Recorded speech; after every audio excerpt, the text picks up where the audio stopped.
Narcotics control bureau, மத்திய போதைப்பொருள் தடுப்பு முனையம் சென்னை ஆஃபீஸில் வந்து இனிஷியேட் பண்ணி ஆல் இண்டியா லெவலில் செயல்பட்டு இருந்த ஒரு எல்எஸ்டி கார்ட்டல் பஸ்ட் பண்ணியிருக்கோம். மொத்த சீசர் இதில் பார்த்தீங்கன்னா 4343 பிளாட். எல்எஸ்டின்ற ட்ரக் என்னது, அது எப்படிப்பட்ட பாதிப்பு ஏற்படுத்துன்றதெல்லாம் அடுத்து சொல்ல வரேன். ஃபஸ்ட்டு இந்த கேஸ் டீட்டெயில்ஸ் ப்ரீஃப் பண்ணிடுறேன்.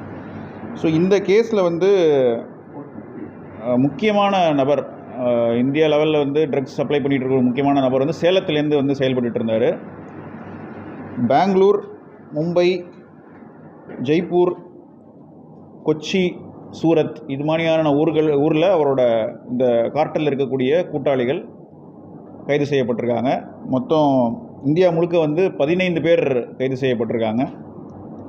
18 பேங்க் அக்கௌண்ட்ஸ் வந்து ஃப்ரீஸ் பண்ணி இன்வெஸ்டிகேஷன் நடத்திட்டு இருக்கோம். இந்த கார்ட்டல் ஆப்ரேட் பண்ணது வந்து டார்க் நெட் வழியாக ஆப்ரேட் பண்ணியிருக்காங்க. ஆர்கிடைப் அப்படின்ற மார்க்கெட்டில் ஒரு வெண்டார் க்ரியேட் பண்ணி அந்த வெண்டார் பேரில் இந்தியா முழுக்க இருக்கக்கூடிய நபர்கள் யார் யாருக்கெல்லாம் எல்எஸ்டி தேவையோ அவங்க ஆர்டர் ப்ளேஸ் பண்ணுறாங்க. இவங்க வந்து ஆர்டர் வந்து போஸ்ட் வழியாக வந்து ஷிப் பண்ணுறாங்க ஒரு இடத்துக்கும். இந்த கார்ட்டல் வந்து நவம்பர் 2023 செயல்பட்டுருக்கு. அது பற்றி தகவல் தெரிந்ததும் அதை பற்றி மற்ற இன்ஃபர்மேஷன் கேதர் பண்ணி மற்ற மெயின் வெண்டார் எங்கே இருக்காங்க, மற்ற வெண்டார்ஸ்லாம் எங்கே இருக்காங்கன்றதை ஐடென்டிஃபை பண்ணி நாங்கள் வந்து இந்த கேஸை பண்ணியிருக்கோம். இந்த ஆப்ரேஷன் வந்து கிட்டத்தட்ட 1.5 மாதமாக நடந்துகிட்ருக்கு. நேற்றுக்கு தான் வந்து இந்த ஆப்ரேஷன் முழுமையாக முடிவடைந்து 4343 பிளாட்டை சீஸ் பண்ணியிருக்கோம். இந்த எல்எஸ்டி வந்து எங்கேருந்து வருது அப்படின்னா ஜெர்மனிலேருந்து வருது. எல்எஸ்டின்ற ட்ரக்கு இந்த ப்ரெஸ் மீட் வைக்கிறதுக்கு ஒரு முக்கியமான காரணம் இந்த எல்எஸ்டின்ற ட்ரக்கை பற்றி எக்ஸ்பிளைன் பண்ணுறதுக்கு. ஏன்னா இந்த எல்எஸ்டின்ற ட்ரக் வந்து ஹாலுசினோஜன் வகையில் வரக்கூடிய ஒரு ட்ரக் இது. இப்போ மற்ற பொருட்கள், மற்ற நர்காட்டிக்ஸ் ட்ரக், இப்போ கஞ்சாக்கெலாம் பார்த்தீங்கன்னா வந்து 20 கிலோ தான் வந்து கமர்ஷியல் குவான்டிட்டி. ஆனால் இந்த எல்எஸ்டின்ற ட்ரக்குக்கு வந்து 0.1 gram it self is commercial quantity. போதை ஏறுவதற்கு வந்து மைக்ரோகிராமில் ட்ரக்ஸ் இருந்தால் கூட போகிறோம். அதை வந்து யூஸ் பண்ணி ட்ரக் அப்யூஸ் பண்ணுறதுக்கான வாய்ப்புகள் இருக்குது. அந்தளவுக்கு பொட்டண்ட்டான ட்ரக் இது. It is a mind altering drug. இது இன்னொரு முக்கியமான விஷயம், it is odourless, colourless and tasteless. அதனால் வந்து கண்டுபிடிக்கிறது ஒரு சவாலான விஷயம். இது ஒரு ஸ்டாம்ப் சைஸில் தான் இருக்கும், ஒரு பேப்பரோட திக்னஸில் தான் இருக்கும் இந்த ட்ரக்கு. அதோட ஃபோட்டோஸும் உங்களுக்கு நான் சர்க்குலேட் பண்ணுறேன்.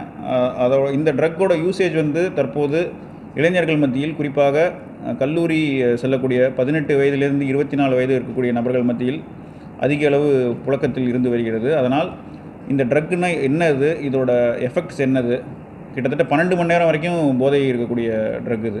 இது வந்து கண்டிப்பாக வந்து பெற்றோர்கள், ஆசிரியர்கள் கண்டிப்பாக எல்லாருமே தெரிஞ்சுக்கணும். இதை நான் திரும்பவும் ரிப்பீட் பண்ணுறேன். It is a mind altering drug, ஹாலுசினோஜன்.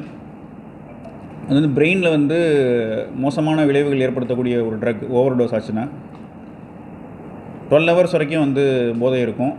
Stamp வடிவில் தான் இருக்கும். ஆர்டர்லெஸ், கலர்லெஸ் அண்ட் டேஸ்ட்லெஸ் அப்படின்றதுனால கண்டுபிடிப்பது அவ்வளோ சாதாரணமான விஷயம் கிடையாது.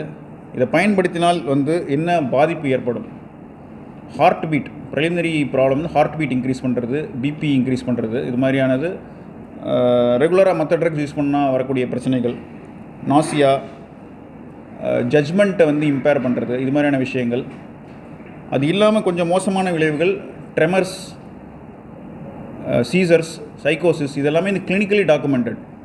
நான் வந்து இதை பயமுறுத்துறதுக்காக சொல்கிறேன்னு வச்சுக்க வேணாம். எல்எஸ்டி யூசேஜ்னால் என்னென்ன பாதிப்பு ஏற்படும்ன்றது clinically documented, which includes tremors and seizures in cases of regular use and also overdose. இதை வந்து தொடர்ந்து ஒரு நபர் பயன்படுத்துறதுனால அவரோட ஜட்ஜ்மெண்ட் டேக்கிங் எபிலிட்டியும் வந்து டோட்டலாக வந்து இம்பேர் ஆகும். எது சரி எது தவறு அப்படின்ற அந்த நார்மல் ஹியூமன் எடுக்கக்கூடிய ஜட்ஜ்மெண்ட்ஸே வந்து அவர் வந்து சரியாக எடுக்க முடியாது. ஸோ இது மாதிரியான பாதிப்புகள்லாம் இருக்கிறதுனால ரொம்ப விளைவுகள், உடல் ரீதியாக ரொம்ப மோசமான விளைவுகள் இருக்கக்கூடிய ட்ரக் இது. இந்த ட்ரக் வந்து எவ்வளவு பொட்டன்ட் அப்படின்னா, அதான் 20 கிலோ கஞ்சாவுக்கு வந்து ஈக்குவலண்ட்டாக கமர்ஷியல் குவான்டிட்டியாக வந்து ஆக்டில் வச்சுருக்க அதே ஆக்டில் வந்து இந்த ட்ரக்குக்கு வந்து 0.1 கிராம் வந்து கமர்ஷியல் குவான்டிட்டியாக வச்சுருக்காங்க. ஸோ இந்த ட்ரக்கு, இந்த pattern of usage, not only this drug, this pattern of usage வந்து இப்போ பேரண்ட்ஸ், டீச்சர்ஸ்லாம் வந்து முக்கியமாக கவனிக்க வேண்டியது. வீட்டில் இருக்கக்கூடிய குழந்தைகள் அதிக அளவில் வந்து ஆன்லைனில் டைம் ஸ்பெண்ட் பண்ணுறாங்க, ஆன்லைன் பொருட்கள் ஆர்டர் பண்ணுறாங்க, ரெகுலராக உங்களுக்கு வந்து போஸ்ட் கொரியர் அந்த மாதிரியான விஷயங்கள் வருது அப்படின்னா கொஞ்சம் அலர்ட்டாக இருங்க. இந்த ட்ரக்கு வந்து நீங்கள் வந்து ஸ்மெல் வழியாவோ கண்டுபிடிக்க முடியாது. ஏன்னா இது வந்து 12 மணி நேரம் போதை இருக்கக்கூடிய பொருள்னாலும் இதில் வந்து சுத்தமாக ஸ்மெல்லே கிடையாது. ஸோ நீங்கள் வந்து ஒரு பிஹேவியரல் சேஞ்சஸ் வச்சு மட்டும்தான் இந்த விஷயங்களை கண்டுபிடிக்க முடியும். அதில் ஒரு முக்கியமான ஒரு பிஹேவியரல் சேஞ்ச் வந்து அதிக நேரம் ஆன்லைனில் வந்து டைம் ஸ்பெண்ட் பண்ணுறது, ஆன்லைனில் பொருட்கள் ஆர்டர் செய்கிறது, ரெகுலராக கொரியர் போஸ்ட் வர்றது, இது மாதிரியான விஷயங்கள் மூலமாக உங்கள் வீட்டில் இருக்கக்கூடிய நபர்கள் இதை பயன்படுத்துகிறாங்களா இல்லையான்றதை கண்டுபிடிக்க முடியும். இந்த ப்ரெஸ் நோட்லேயே நாங்கள் வந்து கொடுத்துருக்கோம் என்னென்ன மாதிரியான பேக்ரவுண்டில் இருக்கக்கூடிய நபர்கள் வந்து இதில் நாங்கள் அரெஸ்ட் பண்ணியிருக்கோம் அப்படின்னு சொல்லிட்டு.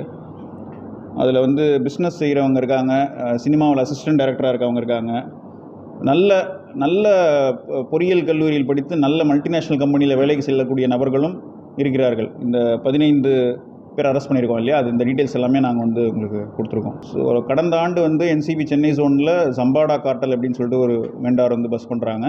அதுக்கு அடுத்து மிகப்பெரிய வெண்டார் பஸ்ட் வந்து இப்போதைக்கு தமிழ்நாட்டில் என்சிபி சென்னை ஜோன் பண்ணியிருக்கோம். நாங்கள் ஸ்ட்ரீட் பெட்லிங்கில் பார்த்தீங்கன்னா ஒரு ஏரியா இருக்கும், அதில் வந்து ஒரு பெட்லர் இருப்பார். அந்த மாதிரியான ஒரு விஷயம் வந்து டார்க் நெட் தேவையில்லை. யார் வந்து சராசரியாக வந்து இன்டர்நெட் வந்து நார்மலாக யூஸ் பண்ண தெரிஞ்சிருக்க நபர், நம்ம கிட்ட இருக்க ஒரு ஸ்மார்ட் ஃபோன், ஒரு 10,000 ரூபா விலை இருக்கக்கூடிய ஸ்மார்ட் ஃபோன் யூஸ் பண்ணுற நபர்கள் யார் வேணால் வந்து டார்க் நெட் ஆக்சஸ் பண்ண முடியும். அந்த டார்க் நெட்டுக்குள்ளே போயிட்டு உங்களுக்கு தேவையான பொருள் அவங்களே வந்து தேடி கண்டுபிடிச்சி அவங்க வந்து ஆர்டர்ஸு ப்ளேஸ் பண்ணுறாங்க. இப்போ நீங்கள் ஒரு அமேசான்லேயோ ஃப்ளிப்கார்ட்லேயோ போய் ஆர்டர் ப்ளேஸ் பண்ணுற மாதிரி தான். உங்களுக்கு ஒரு ஷூ வேணும் அப்படின்னா நீங்கள் போய் டேரெக்டாக ஆர்டர் ப்ளேஸ் பண்ணுறீங்க இல்லையா, அதே மாதிரி different types of drugs, ganja, LSD, cocaine, MDMA, அந்த மாதிரி என்ன மாதிரியான ஒரு ட்ரக் தேவையோ அந்த தேவையை இருக்கிற நபர் வந்து டார்க் நெட்டில் போய் அந்த ஆர்டர் ப்ளேஸ் பண்ணலாம். ப்ளேஸ் பண்ணி அவருக்கு வந்து அப்ராட்லேருந்தோ இந்தியாவிலேருந்தோ அந்த ட்ரக்ஸ் வந்து சப்ளை ஆகும். கிரிப்டோ கரன்சி யூஸ் பண்ணி தான் ட்ரேட் பண்ணுறாங்க. ஆமாம், மொனேரோன்ற கிரிப்டோ கரன்சி யூஸ் பண்ணி தான் ட்ரேட் பண்ணுறாங்க. இந்த பர்டிகுலர் கேஸில் வந்து இந்த drug is sourced from Germany. ஜெர்மனியில் இருக்கக்கூடிய அஃபீஷியல்ஸ் கூட நாங்கள் கம்யூனிகேட் பண்ணி ஃபர்தராக இதில் இன்வெஸ்டிகேஷன் எப்படி பண்ணுறன்றதை கொண்டு போவோம். இது எப்படி வருதுன்னு பார்த்தீங்கன்னா, it is coming through courier. Foreign post office வழியாக ஒரு நார்மல் கொரியர், ஒரு வெட்டிங் இன்விடேஷனோ இல்லை அந்த மாதிரியான ஒரு புக்ஸு நடுலையோ வந்து இதை மறைச்சி வச்சு கொரியரில் அனுப்பிச்சு அது வழியாக அந்த மெயின் பர்சனுக்கு ரீச் ஆகும். அதுக்கப்புறம் அதை குட்டி குட்டி குவான்டிட்டியாக பிரித்து இந்தியாவில் பல்வேறு இடங்களுக்கு வந்து அதை உற்பத்தி செய்கிறாங்க, அனுப்பி விட்றாங்க. அது எல்லா பார்சல்ஸையும் வந்து அவ்வளோ மைன்யூட்டாக வந்து அப்சர்வ் பண்ணி அவங்களால கண்டுபிடிக்கிறது அவ்வளோ பாசிபிலிட்டி கிடையாது. லோக்கல் போலீஸ் லெவல்லையும் வந்து சிந்தட்டிக் ட்ரக்ஸ் நிறையா வந்து அவங்க கேப்சர் பண்ணியிருக்காங்க. எல்எஸ்டி, எம்டிஎம்ஏ, கொக்கைன்லாம் கூட பண்ணியிருக்காங்க. பட் ஜென்ரலி வந்து காலேஜஸ் அதிகமாக இருக்கக்கூடிய ஹாஸ்டல்ஸ், குறிப்பாக ஹாஸ்டல்ஸ் இருக்கக்கூடிய காலேஜஸ் வந்து இருக்கக்கூடிய ஜூரிஸ்டிக்ஷன் போலீஸ் ஆஃபீஸர்ஸுக்கு ரெகுலராக ட்ரைனிங் கொடுத்துட்ருக்கோம். என்ன மாதிரியான பேட்டர்ன் யூஸ் பண்ணி இந்த காலேஜ் ஸ்டூடெண்ட்ஸ் வந்து இது ட்ரக்ஸ் வாங்குறாங்க அப்படின்றத வச்சு அந்த பேட்டர்ன் யூஸ் பண்ணி இந்த ரெட் ஃப்ளாக் இண்டிகேட்டர்ஸ் வச்சு நம்ம அரெஸ்ட் பண்ணுறது சம்மந்தமாக நாங்கள் உங்களுக்கு ட்ரைனிங் கொடுத்துருக்கோம். இந்த ட்ரக்ஸோட வேல்யூ ஒரு 1 கோடி அளவு இருக்கும். ஸ்ட்ரீட் வேல்யூ வந்து 1 கோடி கிட்ட இருக்கும். இந்த ஆப்ரேஷன் வந்து கிட்டத்தட்ட 1.5 மாதத்துக்கு மேலே நடந்துகிட்டு இருக்குது. ஸோ ஆரம்பத்துலேருந்து இறுதி வரைக்கும் நாங்கள் வந்து இமீடியட்டாக ப்ரெஸ்ஸுக்கு வராத காரணமும் அதுதான். ஒரு எந்த லூப் ஹோலும் இருக்கக்கூடாது, முக்கியமான நபர் யாரும் வந்து விடுபட்டுறக்கூடாது, எஸ்கேப் ஆகிடக்கூடாதுன்றதுக்காக முழுமையாக முடித்து இந்தியா அளவில் வந்து இது சம்மந்தப்பட்ட எல்லாருமே நாங்கள் கைது பண்ணிட்டோம். ஃபஸ்ட்டு அரெஸ்ட் வந்து கரெக்டாக எங்கன்றது சொல்ல முடியாது. ஏன்னா சைமல்டேனியஸாக வந்து பெங்களூர், மும்பை, ஜெய்ப்பூர், சூரத்தில் எல்லாத்தையும் அரெஸ்ட் பண்ணதுக்கப்புறம் அந்த கிங் பின் வந்து சேலத்தில் இருக்கான்றது கேள்விப்பட்டு கடைசி அரெஸ்ட் நடந்தது வந்து சேலத்தில்.